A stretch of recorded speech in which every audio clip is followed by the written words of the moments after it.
मालतीबाई बाल्कनीत असताच त्यांचे लक्ष समोरच्या भिंतीवर टांगलेल्या श्यामलालजींच्या फोटोकडे गेले. फोटोला चढवलेला हार पाहून त्यांना छातीत कळ आली. तो हार 20 दिवसांपूर्वी घडलेल्या त्या घटनेची शांत आठवण होती, जिच्यामुळे मालतीबाई पूर्णपणे कोलमडून गेल्या होत्या. त्यांच्या डोळ्यांतून अश्रू ओघळू लागले. त्या अश्रूंमध्ये दडलेल्या दुःखाचा डोंगर कोणालाही समजून घेता येणारा नाही. फोटोकडे पाहत त्या हलक्याच आवाजात म्हणाल्या की किती काळजी घेत होतात तुम्ही, माझी प्रत्येक गरज पूर्ण करत होतात. मग का मला एकटीला सोडून अनंताच्या प्रवासाला निघून गेलात? मालतीबाई एका सरकारी शाळेतून निवृत्त झाल्या होत्या. त्या 63 वर्षांच्या झाल्या होत्या. नोकरी दरम्यान त्या नेहमी विचार करायच्या की निवृत्तीनंतर आम्ही दोघेही मुलांसोबत सुखी आनंदाने जीवन जगू. निवृत्ती हे फक्त नोकरीची गरज असेल, आयुष्याची नाही, असे त्यांचे विचार होते. पण कोणाला माहीत होतं की आयुष्य त्यांना पुढे असा काही कठीण काळ दाखवणार आहे की वयाच्या या टप्प्यावर त्या एकदम एकट्या झाल्या होत्या. आता ह्या वयात त्यांना कोणाचा आधार नव्हता. ज्या मुलांकडून आधाराची अपेक्षा होती ते तर त्यांच्या आई वडिलांना विसरून आपल्या नवीन जगात रमले होते. मालतीबाईच्या आयुष्यात एक विचित्र पोकळी निर्माण झाली होती. एक दुःख जे फक्त त्यांनाच जाणवत होतं. खुर्चीवर बसल्या बसल्या त्यांना झोप लागली आणि जुन्या आठवणींनी त्यांना वेढलं. एवढ्या मोठ्या घरात एक काळ असा होता की घराचा प्रत्येक कोपरा त्यांच्या आनंदाने, कुटुंबाच्या भरलेला असायचा आणि हसण्याच्या आवाजाने भरलेला असायचा. श्यामलालजी बाहेरून घरी परतायचे तेव्हा दुरूनच मालतीबाईंना हाका मारायचे. ते म्हणायचे की सुमित, आई कुठे गेली आहे? एक ग्लास पाणी आणून दे ना. मालतीबाई स्वयंपाकघरातून पाण्याचा ग्लास आणत म्हणायच्या, हे घ्या अमितचे बाबा. आता दोघेही हसून दाद देत असत. हे संबोधन त्यांच्या प्रेमळ टोमण्यांचे प्रतीक होतं. मालतीबाई सुमितवर जरा जास्त लाड करायच्या, म्हणून श्यामलालजी त्यांना सुमितची आई म्हणायचे. तर श्यामलालजींचे अमितवर विशेष प्रेम असल्याने मालतीबाई त्यांना अमितचे बाबा म्हणायचे. खरं तर त्यांच्या दोन्ही मुलांवर त्यांचं तितकंच प्रेम होतं, पण एकमेकांना चिडवण्यात जी मजा होती ती काही वेगळीच. अमित आणि सुमित मध्ये केवळ 3 वर्षांचं अंतर होतं. त्यांनी आपल्या मुलांना उत्तम शिक्षण दिले, चांगले संगोपन केले. आता त्यांचं एकच कर्तव्य शिल्लक होतं, त्यांचं लग्न करून देणं आणि त्यांचे घर बसवणे. श्यामलालजींचं पण एक स्वप्न होतं की त्यांचा मोठा मुलगा अमित त्यांच्या कुटुंबाच्या व्यवसायाची जबाबदारी स्वीकारेल. पण अमितला त्या व्यवसायात फारसा रस नव्हता. त्याला परदेशात जायचं होतं. परदेशात जाऊन चांगली नोकरी करायची होती. त्यासाठी तो चांगल्या नोकरीची संधी शोधत होता, जी त्याच्या उज्ज्वल भविष्याची आणि यशस्वी आयुष्याची हमी देईल. एके दिवशी अमितने त्याच्या वडिलांसमोर त्याची ही इच्छा व्यक्त केली. हे ऐकताच श्यामलालजी अस्वस्थ झाले. ते म्हणाले, पण बाळा, मग आपली दुकाने कोण सांभाळणार? मी तर विचार केला होता की मुलं मोठी झाली की त्यांच्यामुळे आपल्या व्यवसायाला भरभराट मिळेल. ते पुढे म्हणाले, आणि नोकरी म्हणजे फक्त महिन्याला काही 1000 रुपये मिळतील, पण आपला व्यवसाय वाढवला तर आपण महिन्याला लाखोंची कमाई करू शकतो. अमित शांतपणे म्हणाला, बाबा, जर तुम्हाला मला आपल्या व्यवसायातच टाकायचं होतं तर आम्हाला इतकं शिकवण्याची, घडवण्याची गरज काय होती? हे ऐकता श्यामलालजी गप्प झाले. त्यांच्या मनात विचारांचे काहूर माजले. त्यांना आपल्या मुलांच्या स्वप्नांचा आदर ठेवायचा होता, पण आपल्या व्यवसायाच्या भविष्याबद्दलची काळजीही होती. अशा द्विधा मनस्थितीत श्यामलालजी अस्वस्थ झाले होते आणि त्यांचा गोंधळ उडालेला दिसू लागला. त्यांचा मुलगा पुढे म्हणाला, जिथं दुकान सांभाळण्याचा प्रश्न आहे ते काम तर कोणी अशिक्षित व्यक्तीही करू शकतो. तुम्ही तुमच्या हाताखाली एक माणूस ठेवून घ्या. बाबा, मी ठरवले की मी आता परदेशात जाऊन चांगली नोकरी मिळून तिथे स्थायिक होईल. माझं म्हणणं समजून घ्या, हे अमितने ठामपणे सांगितलं होतं. श्यामलालजींनीही शांतपणे प्रत्युत्तर न दिलं. बाळा, शिक्षण घेतलं जातं ते केवळ नोकरीसाठी नाही, तर आयुष्य अधिक व्यवस्थित आणि प्रगती करण्यासाठी, नव्या तंत्रज्ञानाच्या मदतीने जीवनात सुधारणा करण्यासाठी. आपला व्यापार सांभाळणं अशिक्षित लोकांचं काम नाही, आणि तसं शिक्षण फक्त नोकरीसाठी असतं असंही नाही. व्यापार चालवण्यासाठी देखील मजबूर आहेतच. पण मी तुला फक्त हिशोब सांभाळायला सांगतोय. आणि बाळा, जर हा व्यापार तुला आवडत नसेल तर तू दुसरं काहीतरी सुरू कर.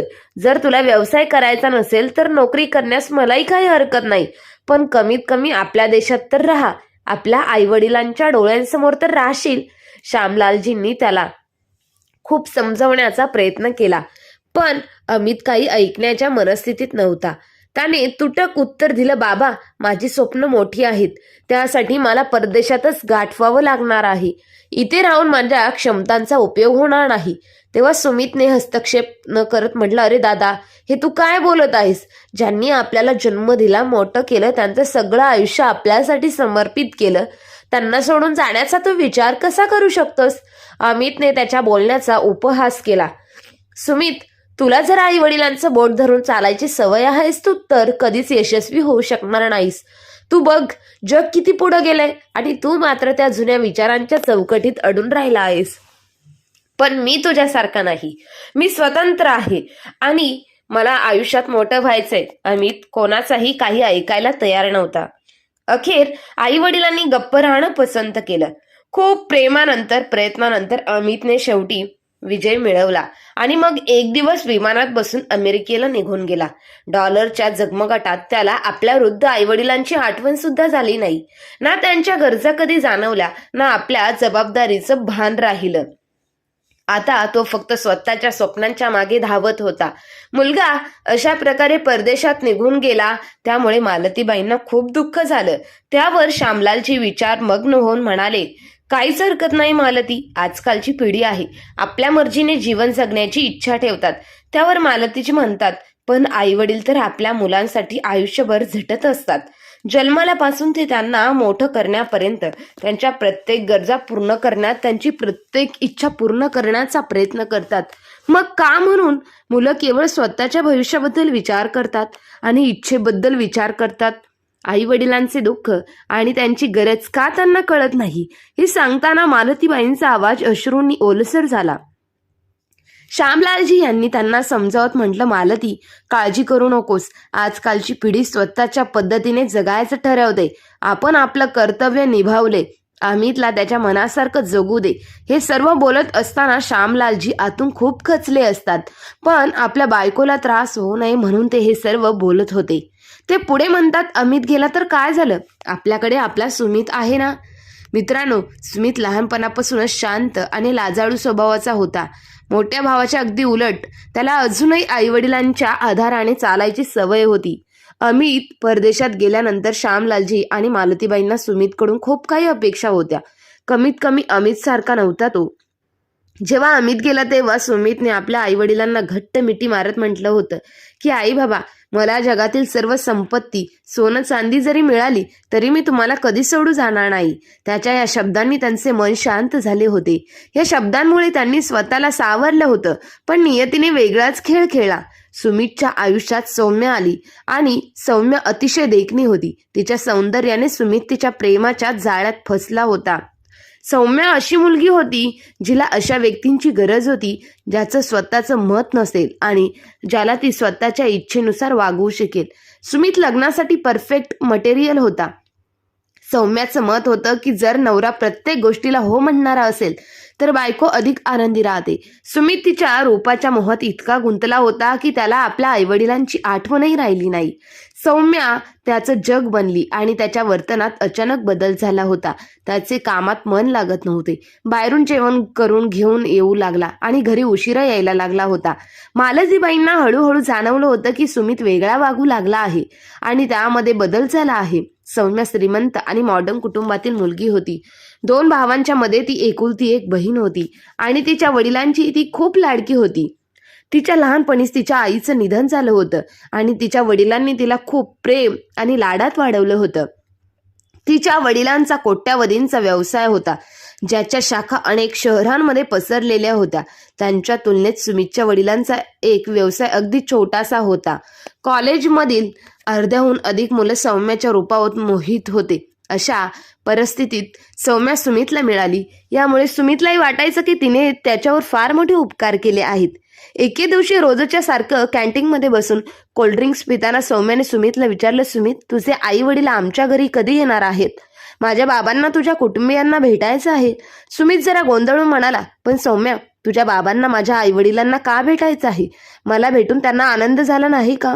हे ऐकता सौम्या चिडून म्हणाली, सुमित, तू खूप भोळा आहेस की मूर्ख?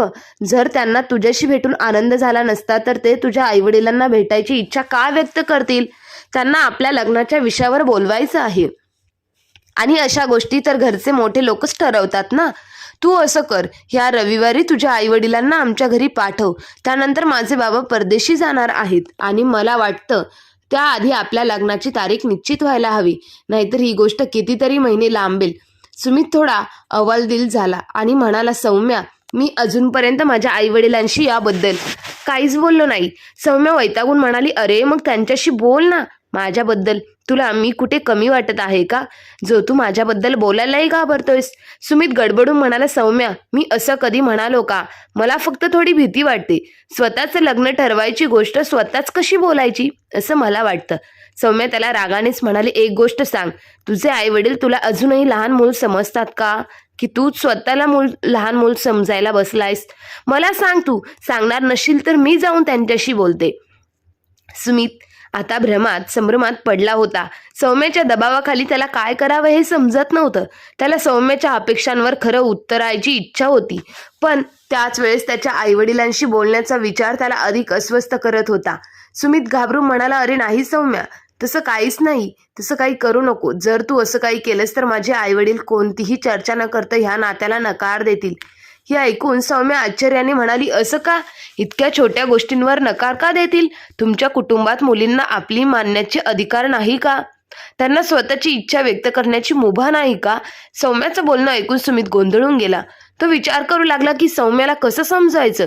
तो म्हणाला, तसं नाही आहे सौम्या, पण आमच्या कुटुंबात अशा मुलींपासून थोडं लांब राहण्याचा विचार केला जातो, ज्या स्वतःहून होणाऱ्या सासरी जाऊन त्यांच्या नात्याबद्दल बोलतात. लग्नासारख्या गोष्टी जरा सहज आणि पद्धतशीर रीतीने घडायला हव्यात ना. वैतागून सौम्या म्हणाली, अच्छा, म्हणजे तुमच्या म्हणण्यानुसार तुमचं कुटुंब जुन्या विचारांचं आणि जुन्या पद्धतीने चालणारं आहे का? तो म्हणाला, असं काही नाहीये सौम्या, ते इतकेही जुनाट विचारांचे नाहीत की ते माझ्या पसंतीला महत्त्व देणार नाही. ते माझ्यावर खूप प्रेम करतात. सौम्या थोडी कठोरपणे म्हणाली, सुमित, लग्नाआधी हे स्पष्ट झालं तर चांगलं आहे, तुझ्यासाठी आणि माझ्यासाठी. मी अशा बंदिस्त वातावरणात कधीच राहू शकत नाही. हे ऐकून सुमित चकित झाला. त्याला काही करून सौम्याला गमवायचं नव्हतं. तो म्हणतो, तुला नेमकं काय म्हणायचं आहे? सौम्या, सुमित, तुला ठाऊक आहे, मी अत्यंत स्वतंत्र विचारांची आणि आधुनिक विचारांची मुलगी आहे. माझ्या बाबांनी मला कधीच बंधनं घातली नाहीत. माझे भाऊ सुद्धा त्यांच्या मर्जीनुसार वागतात. माझ्या वडिलांनी आमच्यावरती कधीही बंधनं घातली नाहीत. की इतकंच काय, माझे बाबा कधीही क्लबला जातात आणि मित्रांसोबत कधीही दारू पितात. अशा खुल्या वातावरणातून तुझ्या बंदिस्त वातावरणात आलेल्या विचारांच्या घरात, त्या ताणवलेल्या वातावरणात मी कसं राहणार? तुला माहित आहे ना, मी अशा ठिकाणी नाही राहू शकत. सुमित म्हणाला, सौम्या, तू काय म्हणतेस हे मला कळत नाही. तुला ठाऊक आहे ना की तुझ्याशिवाय मी राहू शकत नाही. सौम्या, तू जर लग्नाला नकार देत आहेस तर त्याच्या आवाजात दुःख स्पष्ट जाणवलं. सौम्या जरा शांत राहिली, पण तिच्या चेहऱ्यावर तिच्या निर्णयाचा ठामपणा दिसत होता. सुमित आतून घुसमटत होता. त्याला हेही कळत नव्हतं की त्याने कुटुंबाची बाजू घ्यावी की सौम्याची इच्छा पूर्ण करावी. सुमितची ही गोष्ट ऐकून सौम्या म्हणाली, अरे नाही सुमित, मी तुला लग्नाला नाही म्हणत नाहीये. मी फक्त तुझ्या आईवडिलांसोबत राहायला नकार देत आहे. माझा साधा अर्थ एवढाच आहे की लग्नानंतर आपण स्वतंत्रपणे राहूया. ह्या गोष्टीने अधिकच गोंधळून सुमित गेला. म्हणाला, नाही सौम्या, मी माझ्या आईवडिलांना सोडून नाही राहू शकत. थोड्या रागवलेल्या स्वरात म्हणाला, सुमित, तू असं बोलतोय जणू तुझे आईवडील लहान मुलांसारखे आहेत, जे तुझ्याशिवाय राहू शकत नाही. जर तुझा मोठा भाऊ त्यांना सोडून जाऊ शकतो तर तुझ्या जाण्याने कोणता प्रश्न उपस्थित निर्माण होईल? आणि त्याहून महत्वाचं म्हणजे माझ्या बाबांनी निर्णय घेतलाय की कंपनीची अमेरिकेतील शाखा ते तुझ्या हवाली करतील. आपण तिथे जाऊन राहू का? हा निर्णय आपल्या भल्यासाठीच त्यांनी घेतला आहे. सुमितने चिंताग्रस्त स्वरात उत्तर दिलं, पण सौम्या, माझ्या आईवडिलांच्या प्रती माझी काही जबाबदारी नाही का? मी परदेशी गेलो तर ते दोघे एकटे पडतील. सौम्या शांतपणे ठामपणे म्हणाली, अरे ते एकटे का राहतील? त्यांनाही तिथे आपली नाती गोती आहेतच की सर्वांशी संबंध ठेवतील. आणि एक गोष्ट लक्षात ठेव, जेव्हा मुलं मोठी होतात ना, तेव्हा आईवडिलांनी त्यांना स्वतःच्या निर्णयानुसार जगू दिलं पाहिजे. आपण त्यांच्यासोबत राहून स्वतःला मागे योग्य समजणं. सौम्याच्या या ठाम विचाराने सुमित थोडा हलका झाला. त्याला वाटू लागलं की सौम्या म्हणते त्यात काही चुकीचं नाही. ती फक्त आपलं भविष्य अधिक चांगलं बनविण्यासाठी बोलत आहे. त्या रात्री सुमित घरी परतला तेव्हा त्याने सगळी हिंमत एकवटून आपल्या आईवडिलांशी सौम्याबद्दल चर्चा केली आणि त्याबरोबरच सौम्याचे विचार आणि तिच्या वडिलांच्या अमेरिकेतील व्यवसायाबद्दल प्रस्तावही सांगितला. सुमितच्या तोंडून हे शब्द ऐकताच मालतीबाई आणि श्यामलालची अवाक झाली. त्यांना आपल्या लहान मुलाकडून अशा गोष्टींची अपेक्षा नव्हती. श्यामलालजी थकलेल्या आवाजात म्हणाले, सुमित, तुझं काय म्हणणं आहे? तूही आम्हाला सोडून जाऊ इच्छितो का? सुमितने खाली मान घालून हळूच आवाजात उत्तर दिलं, हो बाबा, मला सौम्याबरोबर अमेरिकेला जाऊन तिच्या बाबांचा व्यवसाय सांभाळायचा आहे. हे ऐकून घरात एक शांतता पसरली. गडद मालतीबाईंच्या डोळ्यांतून अश्रू ओघळायला लागले. त्या मनोमन विचार करत होत्या की त्यांच्या लहानग्या मुलानेही असा निर्णय घ्यावा हे कधीच अपेक्षित नव्हतं. गंभीर श्वास घेत श्यामलालजी म्हणाले, सुमित बाळा, तू जाऊ शकतोस. आम्ही तुला अडवणार नाही. मालतीबाईंनी डोळे भरून नवऱ्याकडे पाहिलं आणि म्हणाल्या, हे काय म्हणताय तुम्ही? श्यामलालजी भिन्न आवाजात म्हणाले, बरोबर आहे ना? चिमण्या जशा मोठ्या झाल्यावर त्यांना घरट्यात राहायला आवडत नाही, तसेच आपली मुलंही इच्छा ठेवत आहेत.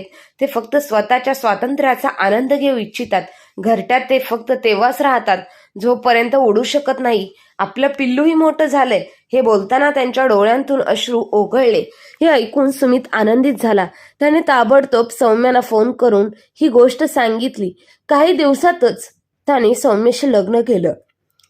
सौम्या सुमितची बायको बनून सासरी आली, पण ते फक्त रीतिरिवाज म्हणून.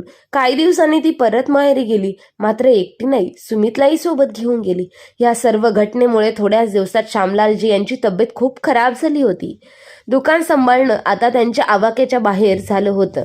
त्यामुळे त्यांना ते दुकानही विकून टाकायला. त्यानंतर सुमितही सौम्या आणि तिच्या कुटुंबासोबत अमेरिकेला शिफ्ट झाला. मालतीबाई आणि श्यामलालजी आयुष्यातील शेवटची आशा ही मावळली होती. त्यांनी मुलांच्या ह्या वागणुकीला मनावर घेतलं होतं. मनात साचलेलं दुःख त्यांना आतून पोखरत होतं. कधी काळी हसलेल्या चेहऱ्यांनी भरलेलं गजबजलेलं त्यांनाच घर आता सुनं सुनं वाटत होतं. मोठे मोठे हॉल, लांबलचक वरांडे, सुंदर खिडक्या आणि आता त्यांना जणू ते खायला उठत होतं. घराची शोभा तिथेच राहणाऱ्या लोकांमुळेच असते, अन्यथा ते ईट आणि दगडांचं भकास ठिकाण वाटत होतं. ते दोघे नवरा बायको आता एकमेकांशी बोलून मन हलकं करत असायचे, पण बोलण्याच्या ओघात पुन्हा भूतकाळाच्या आठवणी पुन्हा मुलांना यायच्या. गोष्टी काढत आठवणींच्या समुद्रात बुडून शेवटी अश्रूंनी आपलं मन हलकं करत होतं. त्यांनी खूप प्रयत्न केला की त्यांच्या आठवणींनी स्वतःला त्रास होऊ देणार नाही, पण त्या आठवणी टाळून दुःख टाळता आलं नाही. त्या आठवणींनी त्यांना आतून उद्ध्वस्त करून ठेवलं होतं. सवयी एकदा पक्क्या झाल्या की त्या सोडणं फार अवघड होतं.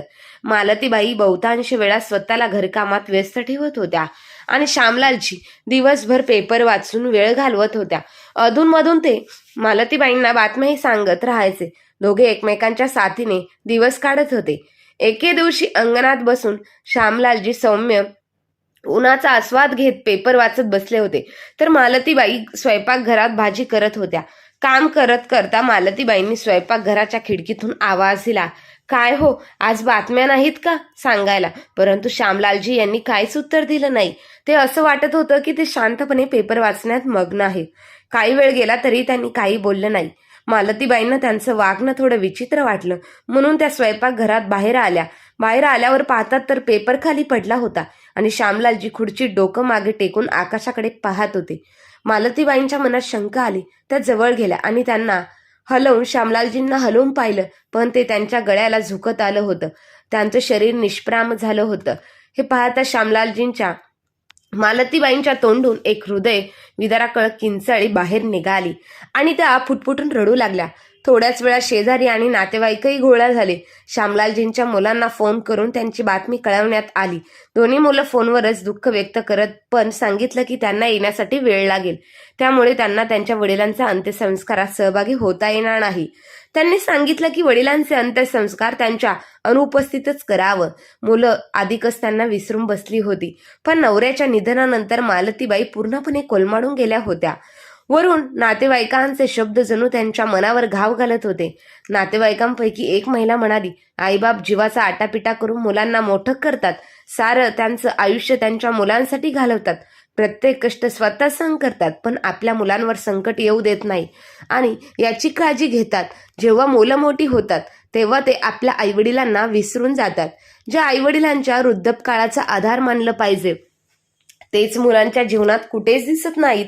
त्यांना फक्त आपलं दुःख आणि आपली बायको आणि आपलं मुलं महत्वाची वाटतात. शेजारी बसलेल्या एका महिलेने हळहळत म्हटलं, आजकाल मुलांसाठी सर्व काही पैसाच आहे.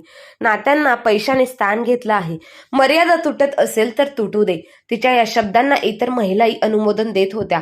सगळ्यांच्या मध्ये गप्प बसलेल्या मालतीबाई फक्त नजर लावून बसल्या होत्या. हळूहळू दिवस निघून गेले. सगळे नातेवाईक त्यांच्या घरी निघून गेले. मालतीबाई मात्र एकट्याच राहिल्या होत्या. अजूनही त्या दुःखातून सावरू शकल्या नव्हत्या. या घटनेने 20 दिवस झाले होते. आपला नवरा श्यामलालजींच्या आरामात खुर्चीवर बसून मालतीबाई चहा प्यायला बसल्या होत्या. नवऱ्याची आठवण येताच त्यांचे डोळे पुन्हा पाणवले. त्या खूप वेळ तशाच बसून राहिल्या. दुपारचे 2 वाजले तरी त्यांनी अजून काहीच खाल्लं नव्हतं.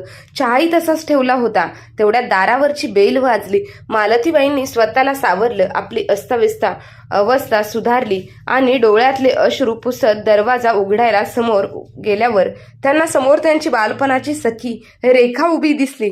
रेखाला पाहताच मालतीबाईंना त्यांच्या आत जखडलेली पीडा अचानक उफाळून आली आणि त्या स्वतःच्या गळ्यात पडून हमसून रडवू लागल्या. पाहिलं ना रेखा, मला सोडून गेले माझे श्यामलाल. मालतीबाईंनी ओक्साबोक्शी रडत सांगितलं. आपली सखी मैत्रीण अशी अवस्था पाहून रेखा ही गैवरून गेली. ती म्हणाली की मालती, मला आजच या सगळ्या गोष्टींबद्दल कळालं. तुझ्यासमोर राहणाऱ्या मिसेस शर्मा बाजारात भेटल्या होत्या. त्यांनी मला ही बातमी सांगितली. ही ऐकून मी खूप अस्वस्थ बसू शकले नाही. मला खूप वाईट वाटलं. मालती, मी तुझ्याशी भेटायला ताबडतोब इथे निघून आले, रेखाने सांगितलं. थोड्या वेळ गप्पा मारल्यानंतर मालतीबाई चहा बनविण्यासाठी उठल्या, पण अचानक अशक्तपणामुळे त्यांना चक्कर आली आणि त्या पडू लागल्या. रेखाने त्यांना ताबडतोब सावरलं. मालती, तुझी तब्येत ठीक नाही वाटत आहे, मी डॉक्टरांना बोलवते, रेखाने काळजीने म्हटलं. मालती म्हणाला, नको रेखा, काही झालं नाहीये मला. मी फक्त आज काही खाल्लं नाही ना, म्हणून थोडी अशक्तपणा जाणवत आहे. म्हणजे तू अजूनही उपाशी आहेस? रेखाने आश्चर्याने विचारलं. ती पटकन स्वयंपाकघरात गेली आणि आपल्या सखीच्या खाण्यासाठी काहीतरी बनवून घेऊन आली. पहा मालती, अश्रू ढाळून काही साध्य होणार नाही. तुला तुझी हिंमत एकटावी लागेल आणि तुझी अशी अवस्था पाहून तुझे श्यामलालजी ही सुखी होऊ शकतात का? नाही ना, रेखाने समजावत म्हटलं. कशी हिंमत ठेवू रेखा? मालतीबाईंनी सुपक विचारलं. माझी दोन्ही मुलं आधीच आम्हाला सोडून परदेशी निघून गेले.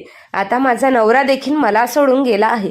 ह्या वयाच्या टप्प्यावर एवढ्या मोठ्या आणि सुनसान घरात प्रत्येक क्षण शतकांसारखा वाटतोय. अशा प्रकारे जगणंही मुश्किल झाले. आता तर श्वास घेणं सुद्धा कठीण झाले, असं म्हणत त्या पुन्हा रडू लागल्या. रेखा म्हणाली, मालती, संकटही सोपी होतात जर आपल्या विचारांमध्ये ताकद असेल तर. अपेक्षा सोडून दे आणि स्वतःच्या बळावर जगायला शिक. भूतकाळ आणि भविष्यकाळाचा विचार माणसाला अधिक ओझं बनवतं. म्हणून फक्त वर्तमानाचा चांगल्या प्रकारे उपयोग कर आणि सर्व चिंता देवावर सोपव. माझंच उदाहरण घे ना. 15 वर्षांपूर्वी माझा नवरा देवाघरी गेला. नोकरी करून मोठ्या परिश्रमाने माझ्या एकुलत्या एक मुलाला वाढवलं. त्याचं लग्न धूमधडाक्यात केलं. वाटलं की आता थोडा आराम, घर अंगण गजबजून जाईल. घरात राहून नातवंडांना खेळवीन, त्यांना चांगले संस्कार देईन. पण सारं स्वप्न एका क्षणात उद्ध्वस्त झालं. जेव्हा माझ्या सुनेने मला स्पष्ट शब्दात सांगितलं की तिचं माझ्यासोबत राहणं शक्य नाही, तेव्हा माझ्या मुलानेही तिच्या म्हणण्यानुसार स्वतंत्र राहण्याचा निर्णय घेतला. ते दोघेही आपलं स्वतंत्र घर बनवून मला एकटीला सोडून निघून गेले. एकुलता एक मुलगाही अशा प्रकारे दुरावलेलं माझं मन खूप कोसळलं होतं. पण मी स्वतःला त्यातून सावरलं आणि त्याचा धीर देत जगणं सुरू ठेवलं. पण मी माझी हिंमत हारली नाही आणि स्वतःला कधी तुटू दिलं नाही. रेखा पुढे म्हणाली की घरी राहून मी मुलांना शिकवण्याचा व्यवसाय सुरू केला आहे. त्याने 4 पैसे मिळतातही, वेळही चांगला जातो आणि मनही व्यस्त राहतं. रेखाच्या ह्या बोलण्याने मालतीबाई खूपच प्रभावित झाल्या. खरं तर रेखाचं ध्येय आणि सकारात्मक कौतुकास्पद होतं. तिचं उदाहरण पाहून मालतीबाईंना जाणवलं की माणसाचं वय नाही तर त्याचा आत्मविश्वास आणि जिद्द महत्वाची असते. ठीक आहे मालती, आता मी निघते, उद्या पुन्हा भेटायला येईल, असं म्हणत रेखा आपल्या घरी निघून गेली. पण तिच्या बोलण्याच्या शब्दांनी मालतीबाईंच्या मनात पुन्हा पुन्हा उमगत राहिलं. त्या बराच वेळ विचार करत राहिल्या. दुसऱ्या दिवशी सकाळी सूर्योदयाच्या प्रकाशाने मालतीबाई जाग्या झाल्या. खिडकीतून डवळणारी सूर्याची किरणं त्यांना जणू म्हणत होत्या की मी तुझ्यासोबत आहे. त्या क्षणी मालतीबाईंनी अतीच विसरून नवीन सुरुवात करण्याचा निर्णय घेतला. तिथे अमेरिकेमध्ये सुमित आपले सासरे आणि मेवण्यासोबत त्यांचा व्यवसाय सांभाळत होता. मात्र सौम्याने भाऊ आणि सुमितच्या उपस्थितीमुळे आनंदी नव्हती. सुमितच्या येण्याने त्यांना वाटू लागलं की त्यांच्या महत्वाला कमी केलं जात आहे. शिवाय व्यवसायाचा एक भागीदार वाढल्याने त्यांच्या मनात असंतोष वाढला होता. पण आपल्या वडिलांच्या धाकामुळे ते आपल्याला थेट काहीच बोलत नव्हते, फक्त मनात कुचंबुना करत होते. हळूहळू वेळ सरत होता आणि सुमितलाही आपल्या मेहुण्याच्या वागण्यात बदल जाणवू लागला होता. तरी सगळं समजूनही तो अनभिज्ञ असल्याचं भासवत होता. दुसरीकडे अमेरिकेत आल्यावर सौम्याला जणू पंखच फुटले होते. ती आपल्या पूर्ण वेळ ब्युटी पार्लर, पार्ट्या आणि खरेदीत घालवत होती. पैशांची उधळपट्टी करण्यात ती कोणतीही कसर सोडत नव्हती. एक दिवस सौम्याच्या वडिलांनी दारू पिऊन गाडी चालवली आणि दुर्दैवाने त्यांची गाडीचा अपघात झाला. समोर गेली त्यात त्यांचा मृत्यू झाला. सौम्याच्या भावनांच्या डोळ्यात अधिकच सुमित खुपत होता आणि आता तर त्यांचा असंतोष आणखीनच वाढला. त्यांनी त्यांची बहीण आणि तिचा नवरा त्यांच्या सोबत राहत आहे हे बिलकुल त्यांना आवडत नव्हतं. सौम्याच्या भावांनी वडिलांच्या निधनानंतर तिला तिच्या हक्काची संपत्ती दिली आणि तिला स्पष्ट सांगितलं की तिने आणि सुमितने हे घर सोडून निघून जावं. सौम्या कधीही या प्रकारच्या परिस्थितीत राहिली नव्हती. तिने तर आयुष्यभर फक्त आयुष्य आरामाच पाहिला होता. परिश्रमाची तिला कधी जाणीव नव्हती, महत्वही नव्हतं. फक्त हवं होतं ते मिळवण्याची सवय होती. पण आता परिस्थिती एकदम बदलली होती. वडिलांच्या निधनानंतर भाऊजाईचं वागणं पूर्णपणे बदललं होतं. त्या केवळ सौम्याला टोमणे मारून तिच्या अपमानाचा अपमान करत होत्या, तर तिच्या विरुद्ध आपल्या नवऱ्यांनाही उभं करत होत्या. ते दोघे आता कोणत्याही प्रकारे सौम्याला आणि सुमितला घराबाहेर काढण्याच्या तयारीत होत्या. सौम्या ह्या वागणुकीने खूपच संतप्त झाली होती. तिला लवकर घर सोडून निघण्याची इच्छा होती. तिला हा त्रास सहन होत नव्हता. परंतु हे शक्य कसं होणार? तिच्या भावांनी दिलेला वाटा इतका अपुरा होता की त्यातून स्वतंत्र घर आणि नवऱ्याने काम करून सुरू करणं हे अशक्य होतं. सौम्या आणि सुमित आता या अडचणींना खूप त्रस्त झाले होते. सुमितला तिच्या महागड्या सवयींना मुरड घालणं फार कठीण झालं होतं, पण परिस्थिती त्यांच्या हाताबाहेर जात होती. सौम्य आणि सुमित परिस्थिती दिवसेंदिवस बिकट होत चालली होती. एक दिवस चिंता करत असताना सुमित म्हणाला, मी म्हणतो आपण परत भारतात जाऊया. पण त्याचं बोलणं ऐकता सौम्याच्या चेहऱ्यावर एकदम हसू फुललं. ती म्हणाली, अरे हो, हे मी पण पूर्णपणे विसरले होते की आपलं काम एका क्षणात होईल. सुमित तिच्या हसण्याचं कारण समजून न घेता बघताच म्हणाला, काय झालं? आठवलं तुला? तू जणू असं बोलायचं जसं तुला एखाद्या खजिन्याची चावीच मिळाली आहे. सौम्या त्याच्याकडे हसत म्हणाली, सुमित, अगदी तसंच म्हण. भारतात तुझ्या वडिलांच्या मालमत्तेत जो तुझा हिस्सा आहे त्याचा विचार केला आहेस का? तो आता आपल्याला उपयोगी पडणार आहे. सुमित ह्या गोष्टींबद्दल विचार करू लागला. त्याला कल्पना नव्हती की हे खरोखर शक्य होईल, पण सौम्याच्या बोलण्यात काहीतरी विचार करण्यासारखं नक्की होतं. सौम्या म्हणाली, सुमित, त्या प्रॉपर्टीचा उपयोग आता आपण नाही केला तर तो कधी करणार? मी भारतात राहायला इच्छुक नाही. त्यापेक्षा आपण आईकडून आपला वाटा घेऊन इथेच नव्याने जीवन जगण्याची सुरुवात करू नये. सुमित आश्चर्याने म्हणाला, नाही सौम्या, प्रॉपर्टीत आपला हिस्सा नक्कीच आहे, पण मी आईला तो विकायला सांगू शकतो. सौम्या म्हणाली, पण सुमित, हाही विचार कर तर की आपल्याजवळ आता दुसरा कोणताही मार्ग उरलेला नाही. या परिस्थितीत तेच उत्तम आहे. सुमित थोडा विचार करत म्हणाला, सुमित, एक पर्याय आहे. सौम्या, आपण इथेच राहू. नोकरी करायला सुरुवात का करू नये? आणि घराचा विचार करायला तर आपण भाड्याच्या घरातही राहू शकतो ना. सौम्या थोडी खळून म्हणाली, सुमित, नोकरी करणं माझ्या स्वभावात नाही आणि फक्त तुझ्या नोकरीवर आपले खर्च भागतील असं तरी मला वाटत नाही. जर तू डॉक्टर किंवा इंजिनियर असतात तर ती गोष्ट वेगळी होती. आणि माझ्या भावांनी ज्या पद्धतीने आपल्याला घराबाहेर काढलं आहे त्यानंतर मला त्यांना दाखवून द्यायचं आहे की आपण त्यांच्या आधाराशिवाय ऐशो आरामात राहू शकतो. सुमित अजूनही संभ्रमात होता. म्हणाला, सौम्या, वडिलांच्या जाण्यानंतर आपण आईला एक फोनही करून विचारलं, तिची साधी चौकशी सुद्धा केली नाही आणि आता अचानक तिला जाऊन सांगू की मला माझा वाटा हवा आहे, मला हे योग्य वाटत नाही. सौम्या म्हणाली, त्यात चुकीचं काय आहे? सुमित, शेवटी तू त्यांचा मुलगा आहेस ना, लवकरच मोठ्या भावाला फोन कर, त्यांना देखील वाटा हवा असेलच. शेवटी पैशांचा मोह कोणाला नसतो, ते आपला हक्कही संपत्ती घेतल्याशिवाय गप्प बसतील असं तरी मला वाटत नाही. सुमित म्हणाला, सौम्या, भाऊने यापूर्वी अमेरिकेत येऊन अनेक लहान मोठ्या नोकऱ्या केल्या आहेत असल्या तरी आता त्यांच्याकडे खूप चांगली नोकरी आहे, त्यांना कशाची कमतरता नाही. सौम्या निर्धाराने म्हणाली, तू एकदा बोलून तर बघ, मी लगेच फोन लावते. सौम्याने फोन लावला आणि जेव्हा अमित सोबत सुमितची चर्चा झाली तेव्हा त्याला हे ऐकायला मिळालं. ते ऐकून तो थक्क झाला, कारण अमितने खूप प्रयत्न करूनही मिळवलेली नोकरी ही आता गेली होती. खूप प्रयत्न करूनही त्याला दुसरी चांगली नोकरी मिळत नव्हती. अखेर उदरनिर्वाहासाठी त्याने एक छोटासा व्यवसाय सुरू केला, पण त्यातही सतत तोटाच होत होता.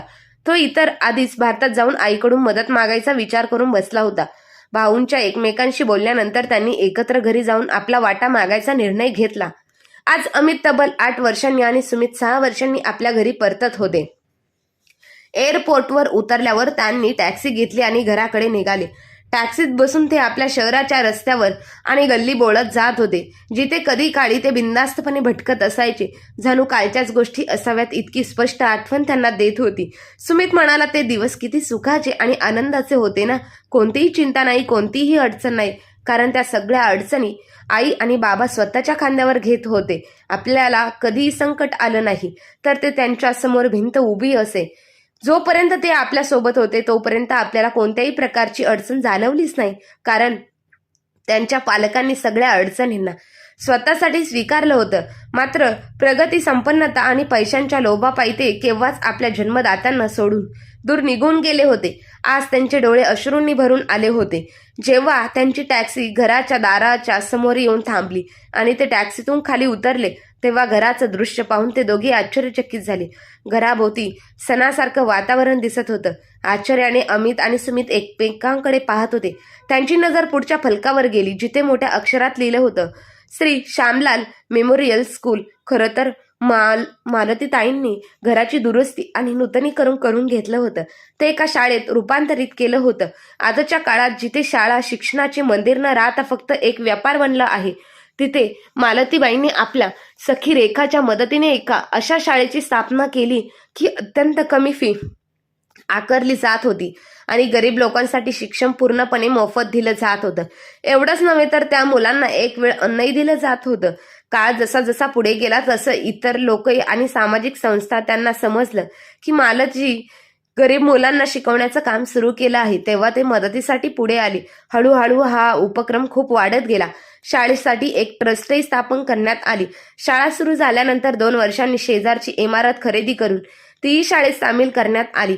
आज त्यांच्या शाळेचा वार्षिक प्रमुख दिन होता, जिथे शहराचे महापौर प्रमुख पाहुणे म्हणून उपस्थित होते. आज त्यांच्या शाळेची गणना शहरातील नामांकित शाळेमध्ये होत होती. एवढंच नव्हे तर त्यांच्या प्राथमिक शाळेला माध्यमिक शाळा करण्याची मान्यताही दिली गेली होती. त्यामुळे आज मालतीजी फारच आनंदी होत्या. शाळेचा कार्यक्रम अत्यंत यशस्वी झाला होता. वार्षिक उत्साहाचा कार्यक्रम संपल्यानंतर मालतीजी निवांत बसल्या होत्या तेव्हा अचानक त्यांना समोर त्यांची दोन्ही मुलं दिसली. प्रथम दर्शनी त्यांना आपल्या डोळ्यांवर विश्वास बसला नाही. त्यांनी विचार केला, हे डोळ्यांचे काहीतरी भास तर नाही ना. पण जेव्हा दोघांनी पुढे येऊन त्यांचे चरण स्पर्श केले तेव्हा त्यांना खात्री झाली की त्यांची दोन्ही मुलं खरोखरच त्यांच्या समोर आहेत. डोळ्यांतून वाहणाऱ्या अश्रूंमुळे त्यांना दोन्ही मुलांचे चेहरे धुसूर दिसू लागले. स्वतःला सावरत त्यांनी डोळे पुसले आणि म्हणाल्या, वाटतंय रस्त्यात चुकून आला तुम्ही दोघं, नाही तर आजवर एक आईच आठवणही कधी आली नाही. तुम्हाला एवढं व्यस्त झालं की वडिलांच्या मृत्यूनंतर तुम्हा दोघांकडे येण्यासाठी वेळही नव्हता. दोघी मुलं खाली मान घालून आईच्या शब्दांना गप्प राहून ऐकत होते. काही वेळ तिथे शांतता पसरली. मग मालतीजी म्हणाल्या, बरे सगळं जाऊ दे, पण सांग कसं आहात तुम्ही दोघे? तेव्हा अमित म्हणाला, आई आम्ही ठीक आहोत. तेवढ्या सुमित हळू आवाजात म्हणाला, आई तू कशी आहेस? हो बाळा मी ठीक आहे. एक वेळ अशी होती जेव्हा तुमची आई पूर्णपणे तुटून गेली होती, पण आता स्वतःला सावरायला शिकली आहे तुझी आई. मालतीजी म्हणाल्या, तुम्ही बसा, मी तुमच्या खाण्यापिण्याची व्यवस्था करते. असं म्हणत त्या उठल्या आणि स्वयंपाकघरात जाताना त्यांनी नोकराला आवाज दिला. दुसरीकडे सुमित अमित अजूनही गोंधळलेले होते. त्यांनी जर असं गृहीत धरलं होतं की जुन्या काळात त्यांचं घर आता एखाद्या खंडाराच्या स्वरूपात असेल, त्यांना विकून ते दोघे आपला हिस्सा घेऊ परततील. पण समोर त्यांनी पाहिलं की 3 मजली इमारत दिमाखात उभी आहे, जिथे एक प्रायमरी स्कूल अतिशय चांगल्या प्रकारे चालत आहे. हे सगळं पाहून अमित म्हणाला, सुमित आपल्या योजना तर पार कोलमडल्यात. कधी विचारही केला नव्हता की आपली आई असं काही करेल. सुमित म्हणाला, पण मागावं तर लागेलच ना. सौम्या तर चांगल्या मोठ्या रत्नाने आशा लावून बसली आहे. जर पैसे घेऊन गेलो नाही तर ती मला गिळून टाकेल. हो सुमित, मला पण पैशांची गरज आहे. हे बघ, मुलं किती मोठी झाली तरी आईसमोर ती लहान मुलंच राहतात. घरातला हिस्सा न मिळता तरी निदान दुकानाचा हिस्सा तरी मिळायला हवा. थोड्या वेळातच मालतीजींनी जेवणाची व्यवस्था केली आणि सगळे एकत्र बसून जेवायला बसले. जेवताना अमित आणि सुमित गोंधळलेले होते हे मालतीजींनी ओळखली होतं, पण त्या काहीच बोलल्या नाहीत. सर्वांचे जेवण झालं तेवढ्यात अमित म्हणाला, आई आम्हा दोघांना तुझ्याशी काहीतरी बोलायचं आहे. तेव्हा मालतीजी म्हणाल्या, मी समजले बाळा तुम्हाला काय बोलायचं आहे ते, पण बाळा ज्या गोष्टींसाठी तुम्ही इकडे आला आहात ती तुम्हाला अजिबात मिळणार नाही. दोघं भाऊ एकमेकांकडे आश्चर्यचकित होऊन पाहू लागले आणि तेव्हा मालतीजी म्हणाल्या, तुमच्या आईला विसरू नका. तुमच्या लहानपणापासून तुमच्या प्रत्येक हालचालींशी मी परिचित आहे. मी काही समजत नाही का की तुम्ही इकडे तुमचा हिस्सा मागायला आला आहात? मालतीजींच्या या शब्दांनी सुमितच्या कपाळावर घामाच्या धारा वाहू लागल्या. पण बाळा, आता ना या घरात तुमचा काही हिस्सा आहे ना तुमच्या बाबांच्या दुकानात. तुम्हाला तर तुम्ही आमची वेळ हिसकावून टाकले होते. जेव्हा तुमचे बाबा सतत आजारी राहू लागले होते त्यावेळेस तुमच्या उपचारांसाठी पैशांची गरज होती आणि त्यातून उरलेल्या पैशांची मी हे घर दुरुस्त करून त्यात एक शाळा सुरू केली. आता हे घर मी माझ्या शाळेच्या ट्रस्टच्या नावावर केलं आहे, जेणेकरून मी ह्या जगातून झाल्यानंतरही ही शाळा तशीच चालू राहील. अमितने चिडून विचारले, पण आई तुला हे सगळं करण्याची काय गरज होती? त्या म्हणाल्या की बाळा, माझ्या जीवनात पैसा कालही महत्वाचा नव्हता आणि आजही नाही. माझी तर फक्त एकच इच्छा होती की आपलं घर आपल्या मुलांच्या अस्तित्वाने उजळून निघावं. पण ज्याच्यासाठी हे मोठं घर उभं केलं ते मुलं परदेशात जाऊन स्थायिक झाले. तुमच्या बाबांच्या जाण्यानंतर एकटेपणा सहन करणं माझ्यासाठी कठीण झालं होतं. रिकामं घर अक्षरशः खायला उठलं होतं.